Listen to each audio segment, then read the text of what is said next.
അസ്സലാമു അലൈക്കും വറഹ്മത്തുള്ളാഹി വബറകാതുഹു. ബിസ്മില്ലാഹിർ റഹ്മാനിർ റഹീം. അൽഹംദുലില്ലാഹി വസ്സലാത്തു വസ്സലാമു അലാ റസൂലില്ലാഹി വഅലാ ആലിഹി വസ്വഹാബിഹിൽ ഫായിസീന ബിറിളല്ലാഹി അമ്മാ ബഅദ്. പ്രിയമുള്ള സഹോദരീ സഹോദരന്മാരെ, പ്രാർത്ഥനയുടെ ഗൗരവത്തെക്കുറിച്ച് ഏതാനും ചില കാര്യങ്ങൾ കഴിഞ്ഞ ദിവസം നാം മനസ്സിലാക്കുകയുണ്ടായി. പ്രാർത്ഥന അള്ളാഹുവോട് മാത്രമേ പാടുള്ളൂ എന്നുള്ളതാണ് ഇസ്ലാമിൻ്റെ അടിസ്ഥാന തത്വം. അത് പഠിപ്പിക്കാനും അത് പ്രാവർത്തികമാക്കി കാണിക്കാനുമാണ് ലോകത്ത് മുഴുവൻ പ്രവാചകന്മാരും വന്നുപോയിട്ടുള്ളതും. അതിൽ നമ്മൾ ന്യായീകരണങ്ങൾ കണ്ടെത്തി അതെന്താ അങ്ങനെ, ഇതെന്താ ഇങ്ങനെ ആയിക്കൂടെ എന്നൊക്കെ ഉള്ള ഒരു ചിന്തയ്ക്ക് യാതൊരു സ്ഥാനവുമില്ല.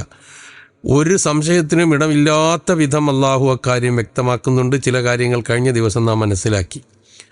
വിശുദ്ധ ഖുർആൻ ചോദിക്കുന്ന ഒരു ചോദ്യമുണ്ട്. വമൻ അളല്ലു മിമ്മൻ യദ്ഉ മിൻ ദൂനില്ലാഹി മല്ലാ യസ്തജീബു ലഹു ഇലാ യൗമിൽ ഖിയാമ.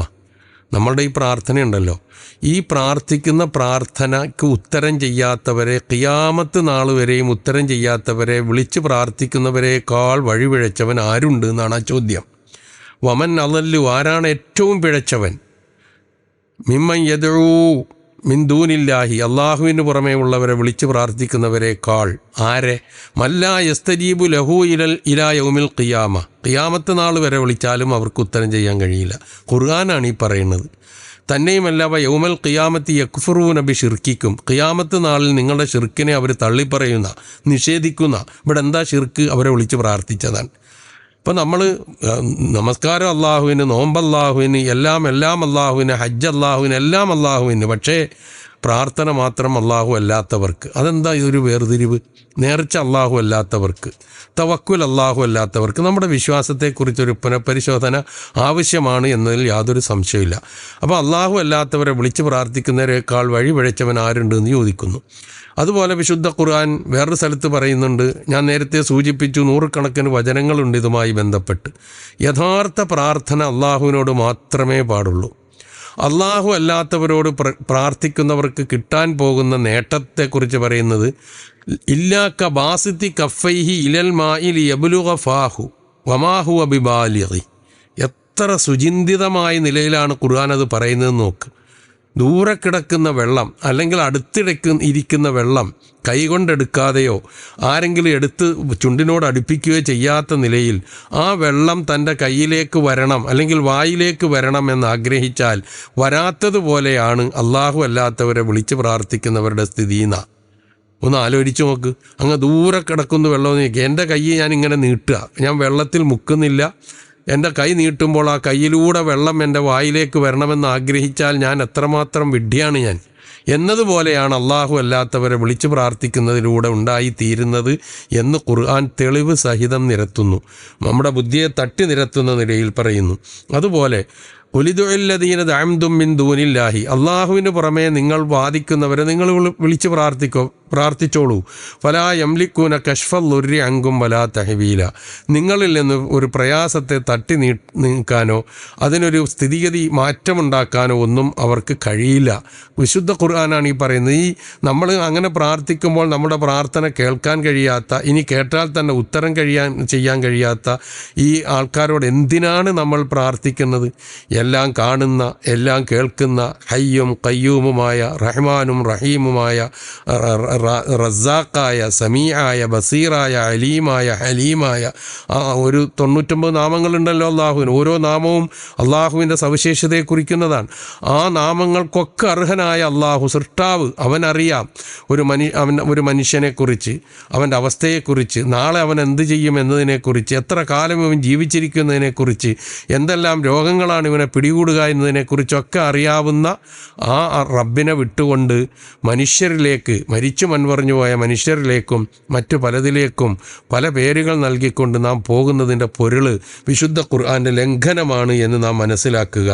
അതുപോലെ തന്നെ പരലോകത്ത് നമ്മളൊക്കെ ഹാജരാക്കപ്പെടും. അള്ളാഹുവിൽ പങ്കു ചേർത്തവരും അള്ളാഹുവിൽ പങ്കു ചേർക്കപ്പെട്ടവരും എല്ലാം അവിടെ ഹാജരാക്കപ്പെടുമല്ലോ. ആരും ഒഴിവായി പോകാൻ പോകുന്നില്ല. ആ സന്ദർഭത്തിൽ വഇദാ റഅല്ലദീന അശ്റകൂ ശുറകാഅഹും, പങ്ക് വെച്ചവർ, ഷിർക്ക് വെച്ചവർ, ആരെയാണോ ഷിർക്ക് വെച്ചത് അവരെ കാണുമ്പോൾ അള്ളാഹുവിനോട് പറയും, റബ്ബനാ ഹാഉലാഇ ശുറക്കാഉനല്ലദീന കുന്നാ നദ്ഉ മിൻ ദൂനിക്, നിനക്ക് പുറമെ ഞങ്ങൾ വിളിച്ചു പ്രാർത്ഥിച്ചിരുന്ന ഞങ്ങളുടെ പങ്കുകാരിതാ നിൽക്കുന്നു. ചൂണ്ടിക്കാണിക്കുകയാണ്. ആരെയാണോ അള്ളാഹുവിന് പുറമെ വിളിച്ചു പ്രാർത്ഥിച്ചത് ആ വിളിച്ചു പ്രാർത്ഥിച്ചവരെ ചൂണ്ടിക്കൊണ്ട് പറയുന്നു, ഇവരെയാണ് ഞാൻ വിളിച്ചു പ്രാർത്ഥിച്ചത് നിനക്ക് പുറമേ എന്ന് പറയുമ്പോൾ നിങ്ങൾ പറയുന്നത് നുണയാണെന്ന് മറുപടിയാണ് അവരുടെ ഭാഗത്തു നിന്നുണ്ടാവുക. അപ്പോൾ ഇഹലോകത്തും ഗുണമില്ല, പരലോകത്തും ഗുണമില്ല, പരലോകത്തെ ശിക്ഷയും. ഇത്രയും ഗുരുതരമായ ഒരു കാര്യത്തെ എത്ര ലാഘവത്തോടു കൂടിയാണ് നാം വീക്ഷിക്കുന്നത്, നോക്കുകയും ചെയ്യുന്നത് നാം മനസ്സിലാക്കുക. ഇത് ന്യായീകരണങ്ങൾ കണ്ടെത്തുകയാണ് പലപ്പോഴും ചെയ്യാറുള്ളത്. എന്തിനാണ് അള്ളാഹു അല്ലാത്തവരെ വിളിച്ചു പ്രാർത്ഥിക്കുന്നത്? എന്തിനാണ് അവരെ വസീലയാക്കുന്നത്? എന്തിനാണ് അവരോട് ഇസ്തിഗാസ ചെയ്യുന്നത് എന്നൊക്കെ ചോദിച്ചു കഴിഞ്ഞാൽ കിട്ടുന്ന മറുപടി എന്താണ്? വളരെ രസകരമായ മറുപടിയാണ് കിട്ടുന്നത്. ഈ മറുപടി 1400 വർഷം മുമ്പ് മക്കയിലുണ്ടായിരുന്ന പ്രവാചകൻ്റെ പ്രതിയോഗികളായ ഖുറൈശികൾ, മുശ്രിക്കുകൾ അവരും ഇതേ ന്യായം നിരത്തിയിരുന്നു. നിങ്ങൾ എന്തിനാണ് ലാത്തയെ വിളിച്ചു പ്രാർത്ഥിക്കുന്നത്, ഉസ്സയെ വിളിച്ചു പ്രാർത്ഥിക്കുന്നത് എന്നൊക്കെ ചോദിച്ചാൽ അവർ പറയും, ലാത്തയും ഉസ്സയും മനാത്തയും ഒന്നും അള്ളയാണെന്നുള്ള വിശ്വാസം കൊണ്ടല്ല. പിന്നെയോ അവർ പറയുമ്പോൾ യഅ്ബുദൂന മിൻ ദൂനില്ലാഹി മാ ലാ യൻഫഉഹും വലാ യൻഫഉഹും വലാ യളുറുഹും, അവർക്ക് ഉപകാരവും ഉപദ്രവവും ചെയ്യാത്തതിനെ അവർ ആരാധിക്കുന്നു. എന്നിട്ടവർ പറയും, ഒരു വാദം, ഹാഉലാഇ ശുഫാഉനാ ഇൻദല്ലാഹ്, ഇവർ അള്ളാഹുവിൻ്റെ അടുക്കൽ ഞങ്ങൾക്ക് ശുപാർശ ചെയ്യാനുള്ളവരാണ്. മറ്റൊന്ന്, മാ നഅ്ബുദുഹും ഇല്ലാ ലിയുഖർരിബൂനാ ഇലല്ലാഹി ദുൽഫ, അള്ളാഹുവിലേക്ക് ഞങ്ങളെ കൂടുതൽ അടുപ്പിക്കാൻ വേണ്ടിയിട്ടാണ് ഇവരെ ഞങ്ങൾ ആരാധിക്കുന്നതെന്ന് പറയും. അപ്പോൾ ഈ രണ്ട് ന്യായങ്ങൾ ഇന്നും നമുക്ക് കേൾക്കാം. ഒരിക്കലും ഞങ്ങൾ വിളിച്ച് പ്രാർത്ഥിക്കുന്നവരാരും അള്ളയാണെന്നുള്ള വിശ്വാസം ഞങ്ങൾക്കില്ല. അതേസമയം ഇവർ ഞങ്ങളുടെ അടുക്കൽ അള്ളാഹുവിൻ്റെ ശുപാർശക്കാരായിരിക്കും, അള്ളാഹുവിലേക്ക് ഞങ്ങൾ അടുപ്പിക്കാൻ വേണ്ടിയിട്ടാണ് ഇത് ചെയ്യുന്നത്, അതിനെന്താ തകരാറ് എന്നാണ് ചോദ്യം. ഈ ചോദ്യം ചോദിച്ചവരെയാണ് ഖുർആൻ വിമർശിച്ചതും പ്രവാചകൻ ഇവരെയാണ് എതിർത്തതും എന്നുള്ളത് കൃത്യമായി നാം മനസ്സിലാക്കുക. അപ്പോൾ പ്രാർത്ഥന അള്ളാഹു അല്ലാത്തവരോട് പോകരുത്, പോയാൽ അപകടമാണ്, പരലോകം നഷ്ടപ്പെടും, ഇഹലോകത്തൊരു ഗുണവും കിട്ടാൻ പോകുന്നില്ല. കാരണം അവർക്ക് ഇവർ ചോദിക്കുന്നത് അറിയില്ല. ഇപ്പോൾ എത്രയോ വർഷങ്ങൾക്ക് മുമ്പ് മരിച്ച് മൺമറഞ്ഞു പോയ മഹാത്മാക്കളോട് ഈ കേരളത്തിൻ്റെ മണ്ണിൽ നിന്നൊരാൾ വിളിച്ചു പ്രാർത്ഥിച്ചാൽ എങ്ങനെയാണ് ഈ ആളിനെ അദ്ദേഹത്തിന് അറിയാൻ കഴിയുക? എങ്ങനെയാണ് എൻ്റെ പ്രശ്നങ്ങൾക്ക് പരിഹാരം ഉണ്ടാക്കാൻ കഴിയുക? ഇതൊക്കെ കഴിയും. ഒരു ഭൂമുഖത്ത് ഒരു വൃക്ഷത്തിൻ്റെ ചില്ലയിൽ നിന്ന് ഒരില നിലത്തേക്ക് വീണാൽ, ഒരു ധാന്യം മുളച്ചു വന്നാൽ, ഇതൊക്കെ ഇന്ന മരത്തിലെ ഇന്ന ഇലയാണ് വീണതെന്ന് കൃത്യമായി അറിയുന്ന അള്ളാഹു, ഈ അള്ളാഹുവിനെ വിട്ടുകൊണ്ടാണ് നമ്മൾ ഈ പരക്കം പായുന്നത് പലരിലേക്കും. എന്നിട്ട് ഇത്തരത്തിലുള്ള ന്യായങ്ങൾ നമ്മൾ നിരത്തുകയും ചെയ്യും. അപ്പം അതിന് നമ്മൾ അള്ളാഹുവിനോട് നേരിട്ട് ദുആ ചെയ്താൽ, പ്രാർത്ഥിച്ചാൽ ആ പ്രാർത്ഥന എത്തൂല. കാരണം എന്തെന്ന് വെച്ചാൽ, നിങ്ങൾ നോക്ക്, നമ്മളെന്തിനാണ് ഒരു മന്ത്രിയുടെ അടുക്കൽ ഒരു കാര്യം നേടാൻ വേണ്ടി MLA സമീപിക്കുന്നത്, MLA കാണാൻ വേണ്ടി പഞ്ചായത്ത് മെമ്പറിനെ സമീപിക്കുന്നത്? ഇങ്ങനെയൊക്കെ നമ്മൾ ന്യായം പറയും.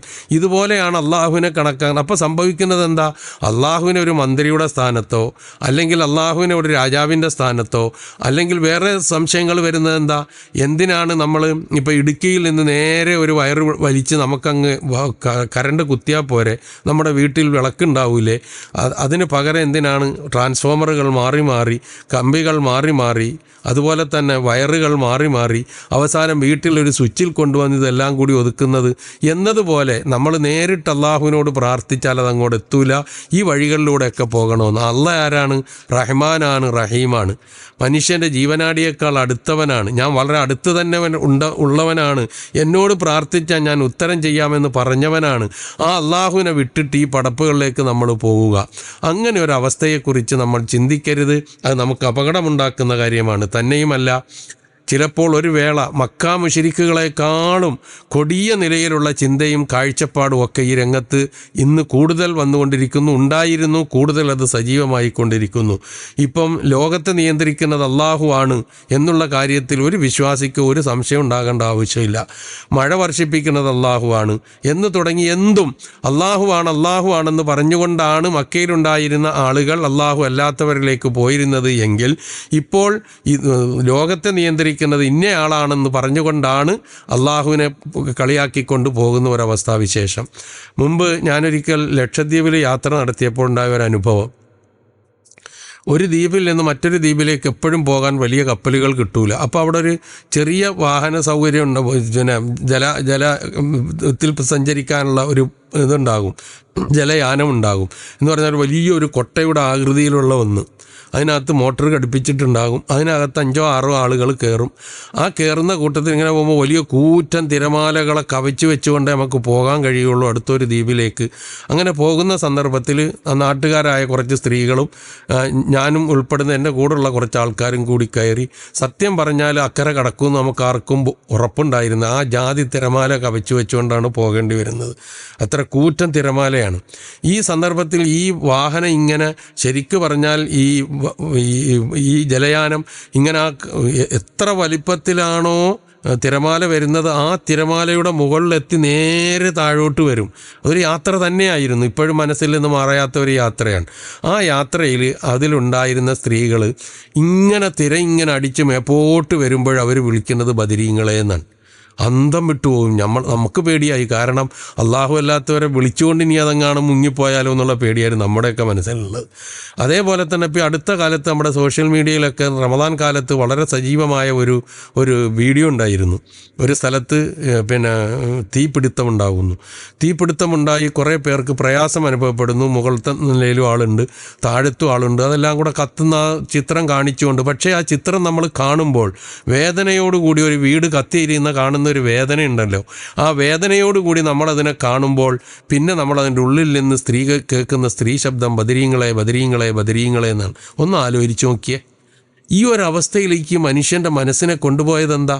നമ്മളുടെ ഈ നിരന്തരമായ അള്ളാഹുവിൽ നിന്ന് ഈ മനുഷ്യൻ്റെ മനസ്സിനെ അകറ്റുക എന്നുള്ള നിരന്തരമായ പ്രയത്നമാണ്. അള്ളാഹുവിലേക്ക് മനസ്സ് പോകേണ്ടതിന് പകരം അള്ളാഹു അല്ലാത്തവരിലേക്ക് മനസ്സ് പോവുക സന്നിഗ്ധ ഘട്ടങ്ങളിൽ. സത്യത്തിൽ നമ്മളൊന്ന് ചിന്തിച്ച് നോക്ക്. വിശുദ്ധ ഖുർആൻ മക്കയിലുണ്ടായിരുന്ന മുശ്രിക്കുകളെക്കുറിച്ച് പറഞ്ഞതെന്താ? അവരിങ്ങനെ നല്ല സ്വച്ഛ മന്ദമാരുതൻ അടിച്ചു വീശുമ്പോൾ കപ്പലിലൂടെ ഇങ്ങനെ സഞ്ചരിച്ചുകൊണ്ടിരിക്കുന്നു. ചെറിയ ഇളങ്കാറ്റിലൂടെ കപ്പലിങ്ങനെ സഞ്ചരിച്ചുകൊണ്ടിരിക്കുന്നു. അങ്ങനെ സഞ്ചരിച്ചുകൊണ്ടിരിക്കുമ്പോൾ പെട്ടെന്ന് വലിയ ഒരു കൊടുങ്കാറ്റ് പോലെ വരുന്നു.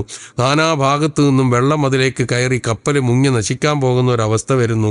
ആ സന്ദർഭത്തിൽ അവർ വിളിക്കുന്നത് അള്ളാഹു മുഖ്ലിസീന ലഹുദ്ദീൻ എന്നാണ്.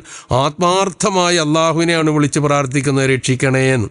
ഞാൻ നേരത്തെ പറഞ്ഞ സംഭവവും അന്ന് ജീവിച്ചിരുന്ന മക്കാ മുശ്രിക്കുകളുടെ സംഭവം തമ്മിൽ ഒന്ന് ബന്ധപ്പെടുത്തി നോക്കി. എന്നിട്ട് അവർ കരയിൽ അണഞ്ഞു കളഞ്ഞാൽ പിന്നെ വീണ്ടും ശിർക്കിലേക്ക് പോകുന്നതാണ് ഖുർആൻ പറയുന്നത്. അല്ലെങ്കിൽ ഭൂമിയിൽ കുഴപ്പമുണ്ടാക്കാൻ പോകുന്നു എന്നാണ് പറയുന്നത്. ഇവിടെ നമ്മൾ നമ്മുടെ വിശ്വാസത്തെക്കുറിച്ച് ഒരു പുനർവിചിന്തനത്തിന് വിധേയമാക്കേണ്ടതുണ്ട്. ലാ ഇലാഹ ഇല്ലല്ലാഹ് വിശ്വസിക്കുന്നുവെങ്കിൽ, പ്രഖ്യാപിക്കുന്നുവെങ്കിൽ അതിനനുസരിച്ച് ജീവിതത്തെ ക്രമപ്പെടുത്തണം.